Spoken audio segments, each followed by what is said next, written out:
You're listening to an Airwave Media Podcast. Feel like who art Ed? Try to slice it. Who art is Mr. Wood art Ed me? Good. Either way, it's ambiguous. It works on so many levels. I know. That's off to a great start. Welcome to Who Arted, where we explore visual arts in an audio medium. I'm your host, Kyle Wood, and today we're going to be looking at Marcel Duchamp. His piece Fountain from 1917 is largely considered to be one of the most influential works of the 20th century. Although others consider it to be a waste, better suited for the loo than the Louvre, because Fountain is actually just a toilet turned on its side. So what makes Duchamp and this particular piece so special? The major innovation of Fountain was creating this category of the ready-made. Marcel Duchamp essentially said that anything an artist takes and puts out into the gallery, signing their name, recontextualizing it, makes it into a work of art. It's an interesting question when you think about it. I mean, how much does an artist need to transform a material physically in order for it to become that artist's work? Marcel Duchamp's work forces the question of how little can the artist do and still call it their own. He went to a factory, bought a mass-produced object, turned it on its side, and signed it.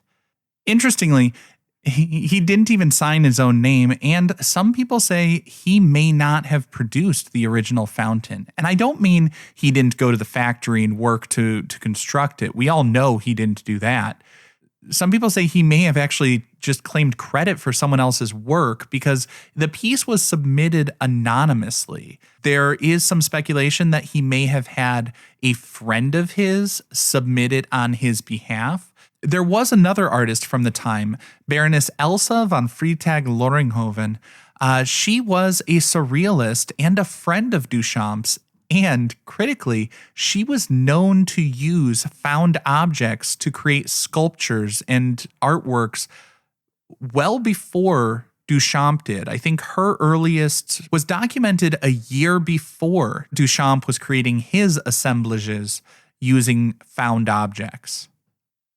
There are a number of people who say that Baroness Elsa was the true innovator and the visionary artist behind Fountain, although most historians and critics seem to believe that it was, in fact, the work of Duchamp. I think in some ways, the true scandal of Fountain was not so much like the toilet put on public display, but the privilege put on public display. Marcel Duchamp was putting out what he considered to be the most offensive and vulgar work to draw attention and saying that it was valid simply because it was his. He was essentially trolling the art world and daring people to call him out on it. I think this is the kind of piece that really only could work from someone like Marcel Duchamp because of his immense status and privilege. Marcel Duchamp was born in France in 1887, and he came from an artistic family. His grandfather was an artist, his 3 siblings went on to become successful artists. But despite all of his connections in the art world, I mean, he sat on the board of the Society of Independent Artists. He created Society Anonyme. He advised people like Peggy Guggenheim, the directors of MoMA, on their collections. But he always liked to portray himself as a rebel and an outsider. He really built his name by courting controversy. I think the first big controversy he drummed up came from his work Nude Descending a Staircase 2. I think the thing I find really funny about this one is when we hear that the title of the piece is Nude Descending a Staircase 2 and that it was taken out of the gallery, and we think, oh, early 20th century, people are going to be offended by the nudity or something like that. But actually, it was the descending a staircase part that they had a problem with. This was an abstract piece, so there's really nothing graphic about it. It's just a bunch of like beige shapes all across the canvas, but it has this repeated sense of movement, this rhythm to it that almost feels like frames of a stop motion layered on top of each other. And so the piece was a little bit cubist, a little bit futurist, and the actual quote unquote controversy was that when it was exhibited, people really weren't sure which category it should go into. There's this story of the Paris curators, questioning Duchamp's piece, and he took the piece off the wall and left in a huff, carried it with him out of the exhibition, and took it home in a cab, and stopped painting shortly after that. But the thing is, they weren't trying to censor his work. They just weren't sure if it belonged in the Cubist section. Nonetheless, all of this worked to sort of build up the mythology and the stories around Marcel Duchamp. I mean, let's face it, people don't remember a bunch of dry facts. They remember a good story. Now, the story of Fountain from 1917 is that it was submitted to an unjuried show from the Society of Independent Artists in New York. When we say unjuried, it means there are essentially supposed to be no gatekeepers. Nobody's looking at the artwork submitted and saying, yes, this can go on display, and no, this one can't. The idea was anyone who fills out the application, submits probably a nominal fee, can have their work put up in the show.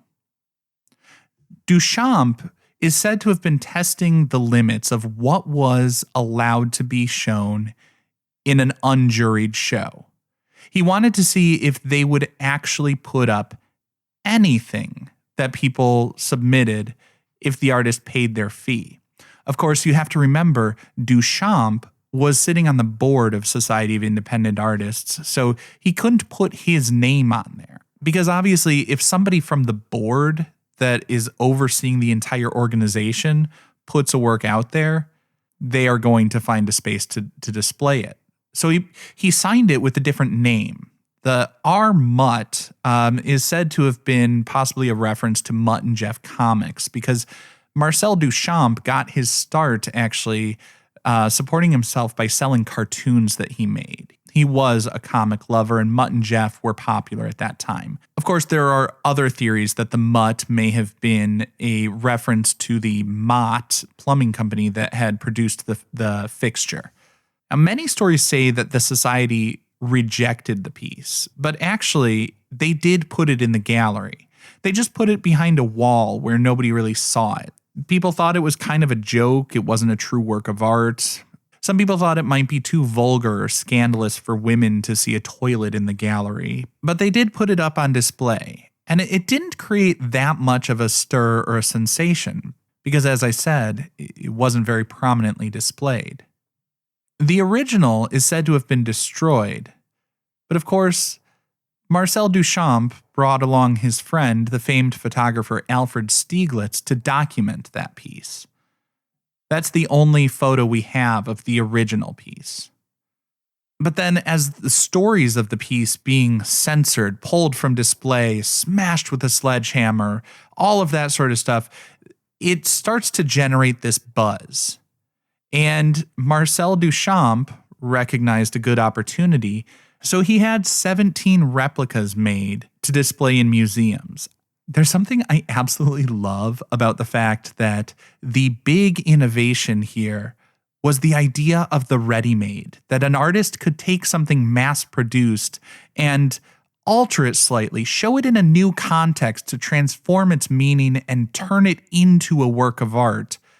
And yet, for museum purposes, Duchamp needs a limited edition of 17 handmade replicas to his exact specifications.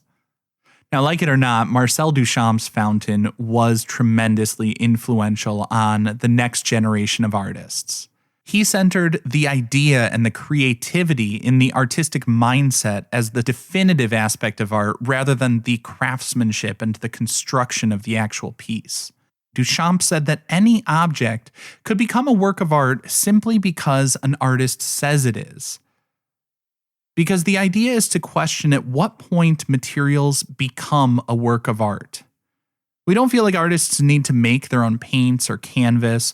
They don't need to dig their own clay from the ground. But where do we draw the line as far as what is acceptable to simply buy and what must an artist make? How much must the artist be physically engaged in the process of creating? Duchamp was grappling with these questions 100 years ago, and I feel like they're becoming newly relevant as AI has come onto the scene. If I take a string of words and put them into a computer and then AI generates an image, is the computer simply a tool that I, as the artist, am using to execute my vision based on my words? Or is the AI becoming an artist itself? It really becomes difficult to separate art from the process of creation. Perhaps that's why so many 20th century artists saw Marcel Duchamp's fountain and thought, while the artistic process can involve all sorts of tools, the idea is the art. This concludes this week's episode of Who Arted, part of the Airwave Media Podcast Network. If you found this tolerable, please leave a rating or review on your favorite podcast app. You can find images of the work being discussed this week and every week on social media at Who Arted Podcast on Twitter, Instagram, and TikTok, and of course on the website whoartedpodcast.com. Podcast done.